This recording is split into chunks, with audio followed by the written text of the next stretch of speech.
Hello दोस्तों, कैसे हैं आप लोग। एक बार फिर से स्वागत है आप सभी लोगों का, आप सभी के अपने चैनल सपोर्टिंग ऑफ फार्मेसी में। दोस्तों, आज का वीडियो आप लोगों के लिए बहुत ही महत्वपूर्ण होने वाला है, क्योंकि आज के इस वीडियो में आप लोगों को नई बीमारी और नई दवाइयों के बारे में बताने वाला हूं। आज के इस वीडियो में दोस्तों बताने वाला हूं किडनी में सूजन हो जाता है तो उसको ठीक करने के लिए कौन कौन सी दवाइयाँ दिया जाता है। इसके बारे में पूरी की पूरी जानकारी आप लोगों को एक ही वीडियो में देने वाला हूँ।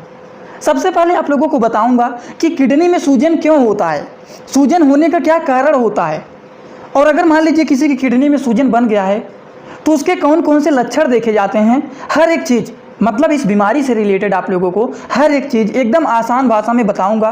बस आपको काम यही करना है कि एक बार इस वीडियो को पूरा ध्यान से जरूर देखना है। तो चलिए स्टार्ट करते हैं बिना देर के हुए। लेकिन स्टार्ट करने से पहले मेरा एक ही रिक्वेस्ट है आप सभी लोगों से, अगर आप लोग सपोर्टिंग ऑफ फार्मेसी के इस चैनल पर नए हैं तो प्लीज़ चैनल को सब्सक्राइब कर लेना। बेल आइकन नहीं दबाएं तो दबा लीजिएगा, जिससे नई नई वीडियोज़ आप लोगों को सीधा और सीधा होम पेज पर ही मिल जाए, कहीं पर इधर उधर खोजने की आवश्यकता भी ना पड़े। एक महत्वपूर्ण सूचना यह है कि सपोर्टिंग ऑफ फार्मेसी के इस चैनल पर यह वीडियो बनाया जाता है केवल मेडिकल छात्रों के नॉलेज के लिए। तो कोई भी दवा अपने से ना इस्तेमाल करें बिना डॉक्टर के सलाह के। सबसे पहले दोस्तों हम लोग बात करने जा रहे हैं कि किडनी में जो सूजन हो जाता है तो किडनी में सूजन होने का क्या कारण होता है। तो कौन कौन से कारण होते हैं, किसकी वजह से किडनी में सूजन हो जाता है, उसको चलिए समझते हैं। सबसे पहली बात, अगर मान लीजिए किसी की किडनी में स्टोन है, मतलब किडनी में अगर मान लीजिए पत्थरी हो गया है, क्या हो गया, पत्थरी हो गया है, तो इसकी वजह से भी किडनी में सूजन हो सकता है। या फिर मान लीजिए वहाँ पर ब्लड क्लॉट हो गया है, मतलब ब्लड का थक्का जम गया है, तो उसकी वजह से भी किडनी में सूजन हो सकता है। ये भी एक बात हो गया। या फिर मान लीजिए किसी के यूरिन में इन्फेक्शन हो गया है तो उसकी वजह से भी किडनी में सूजन हो सकता है। या फिर जो प्रोस्टेट ग्लैंड होते हैं उसमें क्या हो गया है, ये जो प्रोस्टेट ग्लैंड होते हैं ये इनलार्ज हो गया है। क्या हो गया है, इनलार्ज हो गया, मतलब नॉर्मल से ये बड़ा हो गया है, तो उसकी वजह से भी किडनी में सूजन हो सकता है। या फिर मान लीजिए यूरेटर में ट्यूमर हो गया है तो उसकी वजह से भी देखा जाता है कि किडनी में क्या हो जाता है, स्वेलिंग हो जाता है, सूजन बन जाता है। या फिर यूरेटर जो होता है वो नैरो हो जाता है, मतलब पतला हो जाता है, तो उसकी वजह से भी देखा जाता है दोस्तों सूजन। कहाँ पर, किडनी में सूजन देखा जाता है। तो ये कुछ नॉर्मल कारण होते हैं जिनकी वजह से ज़्यादातर देखा जाता है किडनी में सूजन हो जाना। तो कौन कौन से काजेज होते हैं जान लीजिए एक बार फिर से। किडनी स्टोन के कारण हो सकता है, ब्लड क्लॉट के कारण हो सकता है, यूरिन इन्फेक्शन के कारण हो सकता है, इनलार्ज प्रोस्टेट ग्लैंड की वजह से हो सकता है, अगर ट्यूमर हो जाता है यूरेटर में तब भी हो सकता है, या फिर यूरेटर जो होता है वो नैरो हो जाता है, मतलब पतला हो जाता है, तो उसकी वजह से भी देखा जाता है कि क्या हो गया है, किडनी में उनको स्वेलिंग हो गया है, सूजन हो गया है। समझ गए आप लोग, एकदम आसान भाषा में। देखिए इंग्लिश प्लस हिंदी दोनों भाषाओं में आप लोगों को समझाऊंगा। जो लोग शुद्ध हिंदी में जानना चाहते हैं उन्हें सिद्ध हिंदी में बोल करके समझा रहा हूँ। जो लोग शुद्ध इंग्लिश में जानना चाहते हैं तो पूरा हर एक चीज़ इंग्लिश में यहाँ पर लिखा गया है, तो कोई लोगों को डाउट यहाँ पर नहीं होगा। समझ गए आप लोग। तो चलिए इसी के साथ हम लोग बात करने जा रहे हैं। अगर मान लीजिए किसी की किडनी में स्वेलिंग हो गया है, किडनी में क्या हो गया है, स्वेलिंग हो गया है, तो उसमें कौन कौन से सिम्टम देखे जाते हैं, कौन कौन से लक्षण देखे जाते हैं। अगर मान लीजिए किसी की किडनी में सूजन बन गया है तो कौन कौन से लक्षण इसमें देखे जाते हैं। तो चलिए जान लेते हैं हम लोग सिम्टम ऑफ किडनी स्वेलिंग। तो क्या क्या देखे जाते हैं। सबसे पहली बात, यूरिनेशन में पेन होता है। क्या होता है, बहुत ज़्यादा पेनफुल होता है यूरिनेशन में। या फिर पेट में दर्द होने लगेगा जिसे हम लोग एब्डोमिनल पेन बोलते हैं, एब्डोमिनल पेन हो सकता है। या फिर क्या होता है, ब्लैडर एम्प्टी नहीं होता है, जो ब्लैडर होता है वो खाली नहीं होता है, तो वो भी लक्षण देखा जाता है। या फिर कभी कभी नोजिया एंड वोमिटिंग भी देखा जाता है, मतलब जी मचलाना, उल्टी होना, ये भी सारे लक्षण देखे जाते हैं। अगर मान लीजिए किसी की किडनी में स्वेलिंग हो गया है, सूजन हो गया है, तो ये भी देखा जाता है।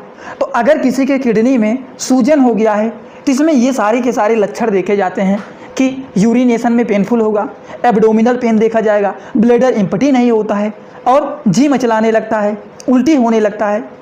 ये सारे के सारे लक्षण देखे जाते हैं किसमें, किडनी में। जब स्वेलिंग हो जाता है, किडनी में जब सूजन बन जाता है, तब ये सारे के सारे लक्षण देखे जाते हैं। समझ गए आप लोग। चलिए आगे अब हम लोग बात करने जा रहे हैं कि मान लीजिए अगर किसी के किडनी में स्वेलिंग हो गया है तब हम लोग कौन कौन से डायग्नोसिस टेस्ट कराते हैं। बोला जाता है ना कि अगर मान लीजिए किडनी में सूजन बन गया है तो उसको जानने के लिए, स्वेलिंग हो गया है तो उसके बारे में और जानने के लिए, क्यों बना है, क्या नहीं बना है, क्या दिक्कत है, कहीं पथरी तो नहीं ना हो गया है, क्या कारण है, किसकी वजह से सूजन हो गया है, वो सारी चीज़ों को जानने के लिए हम लोग टेस्ट कराते हैं। तो चलिए जान लेते हैं कि कौन कौन सा टेस्ट करते हैं। ठीक, कौन कौन से टेस्ट कराए जाते हैं? तो सबसे पहला जो टेस्ट कराया जाता है वो होता है ब्लड टेस्ट। ब्लड टेस्ट के माध्यम से भी पता चलता है, इसके माध्यम से भी पता लगाया जाता है कि किडनी में स्वेलिंग हुआ है वो क्यों हुआ है। तो सबसे पहला जो टेस्ट होता है दोस्तों वो होता है ब्लड टेस्ट। और जो दूसरा टेस्ट कराया जाता है वो होता है अल्ट्रासाउंड। अल्ट्रासाउंड भी कराया जाता है जिसके माध्यम से पता चल जाता है कि किडनी में स्वेलिंग क्यों है, किडनी में सूजन क्यों है, इसका मेन कारण क्या है, कहीं पथरी तो नहीं है, कहीं और कोई दिक्कत तो नहीं है, आखिरकार मेन रीज़न क्या है, किसकी वजह से किडनी में स्वेलिंग हो गया है, सूजन बन गया है। तो ये भी कराया जाता है टेस्ट। दोस्तों अभी तक आप लोगों को मैंने जो बात बताया है कि अगर मान लीजिए किसी की किडनी में क्या हो गया है, स्वेलिंग हो गया है, तो स्वेलिंग होने का क्या क्या कारण होता है ये बताया हूँ।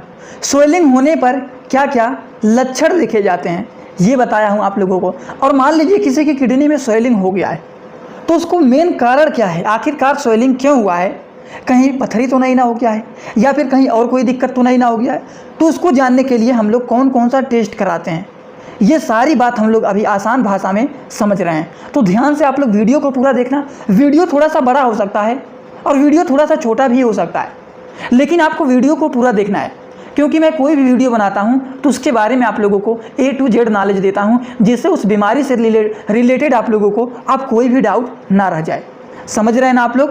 इसलिए बनाता हूं जिससे उस बीमारी से रिलेटेड A to Z आपको नॉलेज हो जाएगा, तब आपको उस बीमारी के बारे में और कोई कन्फ्यूजन नहीं रहेगा। तो कोशिश आपको यही करना रहता है, हमेशा डेली मैं यही कहता हूँ कि कोशिश यही करना, जो वीडियो मेरा देखना बस एक बार उसको पूरा ज़रूर देख लेना, जिससे उस बीमारी के बारे में आपको पूरा नॉलेज हो जाए। समझ गए? तो पहला जो टेस्ट बताएं आप लोगों को वो होता है दोस्तों ब्लड टेस्ट कराया जाता है, जिसके माध्यम से हमें पता चलता है कि आखिरकार किडनी में स्वेलिंग क्यों है, किडनी में सूजन क्यों बना हुआ है। और जो दूसरा टेस्ट कराया जाता है दोस्तों वो होता है अल्ट्रासाउंड। समझ रहे हैं ना आप लोग? तो अल्ट्रासाउंड के माध्यम से भी पता चलता है कि आखिरकार किडनी में सूजन क्यों बना हुआ है, किडनी में सूजन क्यों है। और जो तीसरा टेस्ट कराया जाता है वो होता है किडनी बायोप्सी। इसके माध्यम से भी पता चलता है, किडनी बायोप्सी के माध्यम से भी पता चल जाता है कि आखिरकार किडनी में जो स्वेलिंग हो गया है, जो सूजन बन गया है, वो सूजन क्यों बना है। तो ये कुछ 2-3 प्रकार के टेस्ट होते हैं, ये कुछ 2-3 प्रकार के टेस्ट होते हैं जो कि कराया जाता है। किसके लिए? किडनी में सूजन क्यों बना हुआ है उसके लिए। कौन कौन सा टेस्ट बताए हैं एक बार फिर से रिवीजन कर लीजिए। टेस्ट में आप लोगों को बताए हैं, एक कराया जाता है ब्लड टेस्ट कराया जाता है, ठीक। दूसरा जो आप लोगों को बताए हैं वो बताएं अल्ट्रासाउंड कराया जाता है, और जो तीसरा बताएं आप लोगों को वो है किडनी बायोप्सी। तो ये 3 टेस्ट कराए जाते हैं और ये तीनों टेस्ट के माध्यम से पता चलता है कि आखिरकार किडनी में स्वेलिंग क्यों है। आई होप आप लोगों को ये सारी की सारी बात एकदम आसान भाषा में समझ में आ गया होगा। अब आप लोगों को बताने जा रहे हैं कि किडनी में जब स्वेलिंग हो गया है तब इसके इलाज के लिए, इसके ट्रीटमेंट के लिए हम लोग कौन कौन से मेडिसिन का इस्तेमाल करते हैं। समझ गए आप लोग? तो अभी तक आप लोगों को बताए हैं कि क्या कारण होता है, क्यों सूजन बन जाता है, सूजन हो जाता है तो क्या क्या लक्षण देखे जाते हैं, और फिर बताए हैं कौन कौन से इसमें टेस्ट कराए जाते हैं। ये 3 बात आप लोगों को बता चुके हैं। अब बताने जा रहे हैं आप लोगों को कि अगर मान लीजिए स्वेलिंग हो गया है तब कौन कौन से हम लोग दवा का इस्तेमाल करेंगे।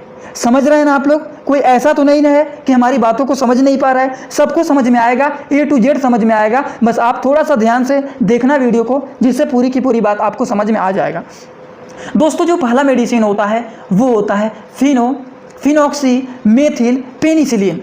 देखिए ये 3 चीज़ से मिलकर के बना है, इसमें 3 चीज़ से ये इतना बड़ा नाम है, ठीक। अब इतने बड़े नाम को पढ़ने के लिए यहाँ पर देखिए, इसको अलग से नहीं बनाया हूँ, ये नाम आपके मेडिसिन के ऊपर यहाँ पर लिखा गया है, इतना बड़ा इसका नाम है। इस नाम को कैसे पढ़ेंगे ये जान लीजिए। यहाँ पर देखिए फिनॉक्सी मेथिल पेनिसिलिन, समझ रहे ना? पहले ये, फिर ये और फिर ये 3 चीज़ से मिलकर के बना है फिनॉक्सी मेथिल पेनिसिलिन टैबलेट। तो क्या नाम है इसका? Phenoxy methyl penicillin tablet. पूरा नहीं पढ़ना है कि एक साथ पढ़ लेना है। फिनॉक्सी मेथिल पेनिसिलिन टैबलेट ये एक ऐसा टैबलेट होता है जो कि एंटीबायोटिक टैबलेट होता है। तो अगर मान लीजिए किसी की किडनी में स्वेलिंग हो गया है, सूजन बन गया है, तो इस टैबलेट का भी इस्तेमाल किया जाता है, जिसका नाम होता है फिनॉक्सी मेथिल पेनिसिलिन। समझ गए आप लोग? जो दूसरा टैबलेट होता है दोस्तों वो होता है फ्यूरोसमाइड टैबलेट। तो अगर मान लीजिए किसी को यूरिनरी क्या हो गया, इन्फेक्शन हो गया है, आपको क्या बताएं यहाँ पर बताए हैं, थोड़ा सा इसको ध्यान दीजिए तब आपको समझ में आएगा। जैसे कि आप लोगों को कारण में बताया हूँ कि मान लीजिए यूरिन में इन्फेक्शन हो गया है, ठीक, यूरिन में इन्फेक्शन हो जाता है तो क्या होता है, तो यहाँ पर पेनफुल होता है यूरिनेशन में। तो इसके लिए हम लोग इस टैबलेट का इस्तेमाल करते हैं। किस टैबलेट का इस्तेमाल करते हैं? हम लोग इस्तेमाल करते हैं फ्यूरोसमाइड टैबलेट का। अच्छा, इनका काम क्या होता है? ये हमारा डायरेटिक्स मेडिसिन होता है, जिसके बारे में आप लोगों को कई बार बताया हूँ। ये क्या होता है? फ्यूरोसमाइड टैबलेट जो होता है ये लैसिक्स के नाम से ज़्यादा फेमस होता है। इनका काम क्या होता है? ये क्या करते हैं? यूरिन के अमाउंट को बढ़ा देते हैं। मान लीजिए अगर किसी का यूरिन पास नहीं हो रहा है सही से, यूरिनरी ट्रैक इन्फेक्शन हो गया है, तो उस केसेस में हम लोग फ्यूरोसमाइड टैबलेट का इस्तेमाल करते हैं। ये जो होता है यूरिन के अमाउंट को बढ़ा देता है। समझ गए? ठीक। एक बात इसमें आप लोगों को ध्यान देना है कि अगर मान लीजिए किसी को हाइपरकैलेमिया हो गया है। अच्छा, हाइपरकैलेमिया का मतलब क्या होता है? अगर मान लीजिए किसी का ब्लड में पोटेशियम लेवल बढ़ गया है, ब्लड का पोटेशियम लेवल इंक्रीज हो गया है, तो उस तरह के पेशेंट ध्यान रखना इस मेडिसिन का इस्तेमाल उनको नहीं करना है। जिसे हाइपरकैलेमिया हो गया है वो इस मेडिसिन का इस्तेमाल नहीं करेंगे, और जिन्हें नहीं हुआ है वो इसको कर लेंगे। इसका नाम होता है फ्यूरोसमाइड टैबलेट। इसका काम होता है कि ये यूरिन के अमाउंट को इंक्रीज कर देता है। इस टैबलेट का जो डोज होता है वो होता है बीडी, मतलब खाना खाने के बाद इस टैबलेट को दिन भर में 2 बार लिया जाता है। एक बार सुबह खा लेंगे और एक बार शाम को खा लेंगे। दिन भर में 2 बार इसको खाया जाता है। समझ गए आप लोग? चलिए, इसी के साथ हम लोग अगले टैबलेट के बारे में बात करने जा रहे हैं, जिसका नाम है, क्या नाम है?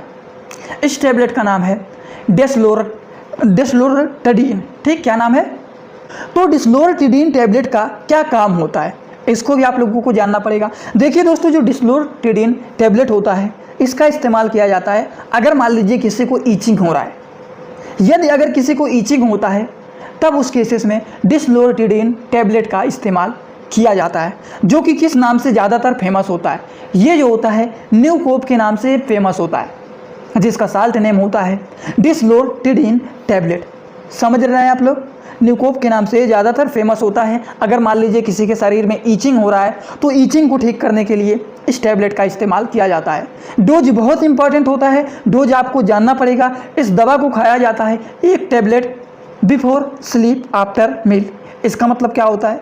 रात में खाना खाने के बाद सोने से पहले इस टैबलेट को 1 टैबलेट खाया जाता है। ये नहीं कि दिन में 1 टैबलेट खा रहे हैं, दोपहर में 1 टैबलेट खा रहे हैं, सोने के समय 1 टैबलेट खा ले रहे हैं। 3 टाइम नहीं खाना है। रात में सोने से पहले, खाना खाने के बाद 1 टैबलेट को खा लेना है, जिस दवा का नाम है डिस्लोरेटिडीन टैबलेट, जो कि न्यूकोप के नाम से ये फेमस होता है। समझ गए आप लोग? तो चलिए इसी के साथ हम लोग अगले दवा के बारे में भी जान लेते हैं। दोस्तों, जो अगला दवा होता है वो होता है एम्लोडिपिन टैबलेट। अच्छा, एम्लोडिपिन टैबलेट का क्या काम होता है? एम्लोडिपिन टैबलेट एक ऐसा टैबलेट होता है जिसका इस्तेमाल किया जाता है अगर मान लीजिए किसी के किडनी में स्वेलिंग हो गया है, तो उस केसेस में हम लोग इसका इस्तेमाल करते हैं। लेकिन एक बात का इसमें ध्यान देना है, जिस मरीज को ब्लड प्रेशर का प्रॉब्लम होता है उन्हें ये दवा दिया जाता है। जिसे ब्लड प्रेशर का प्रॉब्लम नहीं है उन्हें ये दवा नहीं दिया जाता है। जिसे ब्लड प्रेशर का प्रॉब्लम रहता है उन्हें ही एम्लोडिपिन टैबलेट को दिया जाता है। एम्लोडिपिन टैबलेट जो होता है इसका पूरा नाम क्या होता है? पहली बात ये जान लीजिए, एम्लोवास। एम्लोवास के नाम से ये फेमस होता है, इसका ब्रांड नेम होता है एम्लोवास। अगर हम इनके साल्ट नेम के बारे में बात करें तो इसका जो साल्ट नेम होता है वो होता है एम्लोडिपिन बेसिलेट टैबलेट। समझ गए? अब इसमें कोई ऐसा चीज़ रह गया जो आपको नहीं समझ में आ रहा है? यहाँ पर IP लिखा गया है, इनका मतलब क्या होता है? ये दवा हमारा इंडियन फार्माकोपिया का दवा है। तो ये बात भी होता है, इनका IP का मतलब होता है इंडियन फार्माकोपिया। अगर मान लीजिए यहाँ BP लिखा गया तो मतलब ब्रिटिश फार्माकोपिया का है, USP लिखा गया है तो इसका मतलब ये यूनाइटेड स्टेट फार्माकोपिया का है। बस यही सब इनका मतलब होता है और कुछ नहीं होता है। ठीक, तो एम्लोडिपिन टैबलेट एक ऐसा टैबलेट होता है, इसको ब्लड प्रेशर वाले मरीज को दिया जाता है। जिस मरीज को ब्लड प्रेशर का प्रॉब्लम होता है उन्हें ही एम्लोडिपिन का टैबलेट दिया जाता है। इस दवा को कब खाया जाता है, कैसे खाया जाता है? इस दवा को खाया जाता है 1 टैबलेट दिन भर में केवल 1 बार 1 टैबलेट को खाया जाता है, वो भी खाना खाने के बाद। ठीक, ये नहीं कि खाना खाने के पहले खा लीजिए, दिन भर में 1 ही बार खाया जाएगा और खाना खाने के बाद इसको खाया जाएगा। आप लोग इसको दिन में जैसे मान लीजिए खाना खाएं, खाना खाने के बाद इस टैबलेट को खा सकते हैं। फिर उसी बाद अगर कल खाते हैं, अगर कल खाने के लिए डॉक्टर बोले हैं आपको कि कल भी खाना है तो कल भी आप सुबह ही खाएंगे 1 टैबलेट। या फिर मान लीजिए आज आप लोगों ने रात में खाया 1 टैबलेट, उसके बाद खाना खाने के बाद एक टैबलेट खा लिए और सो गए। तो फिर कल भी उसी टाइम खाइएगा एक टैबलेट रात में। समझ गए? तो ये सारी डोजों का ध्यान आप लोगों को जरूर रखना चाहिए। आगे हम लोग दोस्तों बात करने जा रहे हैं ओमेप्राजोल कैप्सूल के बारे में। अब देखिए ओमेप्राजोल के बारे में तो सभी लोगों को पता है, ओमेप्राजोल क्या होता है, पेंटाप्राजोल क्या होता है, प्राजोल आया हुआ है, तो इससे हम लोग अनुमान लगा लेते हैं कि ये दवा हमारा किस काम में आता है। जो लोग हमारा वीडियो देखे हैं कि कौन सा दवा किस काम में आता है, तो उनको ये लोग को पता होगा। उसमें आप लोगों को दो फार्मूले बताए हैं, एक बताएं सफिक्स और एक बताएं प्रीफिक्स। आप लोग इस वीडियो को देख लेने जाकर के, चैनल पर वीडियोज में मिल जाएगा आप लोगों को कौन सा दवा किस काम में आता है। उसमें सब कुछ बताया हूँ, सफिक्स क्या होता है, प्रीफिक्स क्या होता है, और इन्हीं दो फार्मूले के माध्यम से आप बहुत सारी दवाइयों को एकदम ट्रिक के बेसिस पर याद कर सकते हैं कि कौन सा दवा किस काम में आता है। तो ओमेप्राजोल कैप्सूल जो होता है, इसका इस्तेमाल किया जाता है अगर मान लीजिए किसी को इरिटेशन होता है, या फिर मान लीजिए किसी को पेट में गैस बन गया है, या फिर पेट सही से काम नहीं, स्टमक हमारा सही से काम नहीं कर रहा है, सेटअप इसका सही नहीं चल रहा है। जैसे मेरा माइंड अभी अपसेट है, मुझसे बात मत करो, मतलब मेरा दिमाग अभी ख़राब है, मुझसे बात मत करो। तो उसी तरीके से स्टमक अपसेट होता है, मतलब हमारा पेट खराब है, पेट में दिक्कत है, तो ये होता है स्टमक अपसेट। तो ये होता है दोस्तों ओमेप्राजोल, जो कि ओमी के नाम से फेमस होता है। अगर हम लोग बात करें ओमेप्राजोल जो होता है, इनका इस्तेमाल कब किया जाता है और कैसे किया जाता है। दोस्तों ओमेप्राजोल जो होता है ये गैस के लिए तो होता है, ये तो सब लोग जानते ही हैं। इसका इस्तेमाल किया जाता है एक कैप्सूल दिन भर में 2 से 3 बार। अगर पेशेंट को ज़्यादा प्रॉब्लम है, ज़्यादा गैस बन रहा है, ज़्यादा पेट अपसेट है उनका, तो दिन भर में 3 बार बोला जाएगा, एक बार सुबह, एक बार शाम को, एक बार दोपहर को, एक बार शाम को। लेकिन अगर ज़्यादा प्रॉब्लम नहीं है, नॉर्मल है, तब दिन भर में 2 बार बोला जाएगा, एक बार सुबह, एक बार शाम को। ठीक, कब लिया जाता है, कैसे लिया जाता है? कुछ डॉक्टर बोलते हैं खाना खाने से पहले खाली पेट इसको ले लीजिए, और कुछ लोग बोलते हैं कि जो मिक्सर वाला दवा खा रहे हैं उसी के साथ आप लोग इसको खा सकते हैं। ठीक, तो इसको खाना खाने से पहले खाली पेट भी लिया जाता है और खाना खाने के बाद भी इसको खाया जाता है, जैसा डॉक्टर आपको सलाह देंगे। अगर बोलते हैं खाना खाने के बाद खाना है तो खाना खाने के बाद खा सकते हैं, खाना खाने के पहले खाली पेट खाते हैं तो सुबह भी खाना खाने के पहले खाली पेट ले सकते हैं, और शाम को भी खाना खाने के पहले खाली पेट ले सकते हैं। अब कुछ लोग कहेंगे शाम को कैसे खाली पेट होता है, हम तो सुबह खाना खाए हैं तो खाली पेट कैसे रहेगा। दोस्तों रात में खाना जैसे आप लोग 9 बजे खाते हैं, 8 बजे खाते हैं, तो आप लोग 1 घंटे पहले उसको खा लीजिए, 7 बजे ही शाम को खा लीजिए। 1 घंटे पहले आपको उस दवा को खा लेना है, वही होता है खाली पेट। समझ गए आप लोग? अब इसमें कोई ऐसा चीज़ तो रह नहीं गया जो आपको नहीं समझ में आ रहा है। आगे हम लोग बात करने जा रहे हैं डोमपेरिडोन मेडिसिन के बारे में। डोमपेरिडोन एक ऐसा दवा होता है जिसका इस्तेमाल किया जाता है अगर मान लीजिए किसी को नौजिया हो गया है। बताया है ना कि अगर मान लीजिए किसी को किडनी में स्वेलिंग हो गया है, किडनी में सूजन हो गया है, तो उनको जीभ ही मचलाता है, जिसे हम लोग बोलते हैं नौजिया होता है, और उल्टी भी होने लगता है, उल्टी भी होता है, वोमिटिंग। तो नौजिया और वोमिटिंग का भी लक्षण देखा जाता है। तो नौजिया और वोमिटिंग को ठीक करने के लिए हम लोग डोमपेरिडोन मेडिसिन का इस्तेमाल करते हैं। डोमपेरिडोन एक ऐसा मेडिसिन होता है जिसका इस्तेमाल किया जाता है नौजिया और वोमिटिंग में। अगर हम इनके डोजेज के बारे में बात करें तो इसको इस्तेमाल किया जाता है एक कैप्सूल दिन भर में 2 से 3 बार। अगर मान लीजिए पेशेंट को ज़्यादा उल्टी हो रहा है, दिन भर में 4 बार 5 बार हो चुका है उल्टी, रुक नहीं रहा है उल्टी, तो उनको TDS दिया जाता है।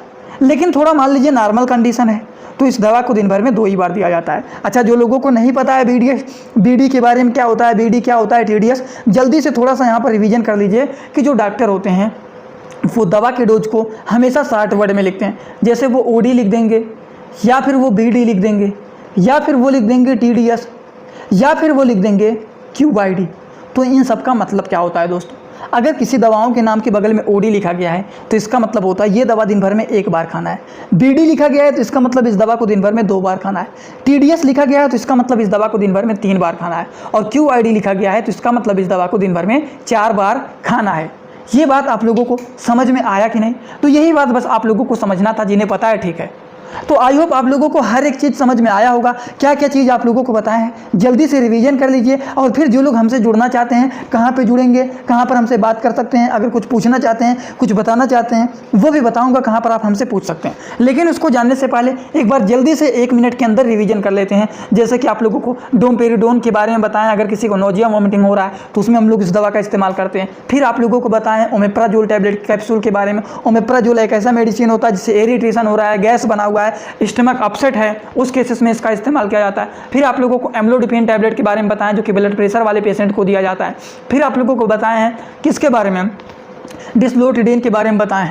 ये भी एक ऐसा टैबलेट होता है, अगर मान लीजिए किसी को ईचिंग हो रहा है तब उसमें इस्तेमाल किया जाता है। फिर आप लोगों को बताएं फ्यूरोसमाइड टैबलेट के बारे में। ये क्या करता है, ये यूरिन के अमाउंट को इंक्रीज कर देता है। अगर मान लीजिए किसी को यूरिनरी ट्रैक इन्फेक्शन हुआ है या फिर पेनफुल हो रहा है यूरिनेशन में, तो उसको ठीक करने के लिए इस प्रकार के दिए जाते हैं। फिर आप लोगों को मैंने बताया है किसके बारे में, फिनॉक्सी मेथिल पेनिसिलिन टैबलेट के बारे में, जो कि एक एंटीबायोटिक होता है, ये भी आप लोगों को बताएं। फिर कौन कौन से टेस्ट कराए जाते हैं, किडनी बायोप्सी हो गया। फिर आप लोगों को बताएं अल्ट्रासाउंड कराया जाता है। फिर आप लोगों को बताएं ब्लड टेस्ट भी कराया जाता है इसमें, ये भी सारी चीज़ आप लोगों को बताएं दी हैं। फिर बताएं क्या क्या लक्षण देखे जाते हैं अगर किसी की किडनी में सूजन हो गया है। फिर उसके पहले आप लोगों को बताएं किडनी में सूजन क्यों होता है, इसका मेन कारण क्या होता है, वो भी आप लोगों को आसान भाषा में बता दिए हैं। अब महत्वपूर्ण बात सुन लीजिए कि जो लोग हमसे जुड़ना चाहते हैं वो लोग सपोर्टिंग ऑफ फार्मेसी सर्च करेंगे। कहाँ पर, इंस्टाग्राम में सर्च करेंगे SUPPORTINGOFRPHARMACY।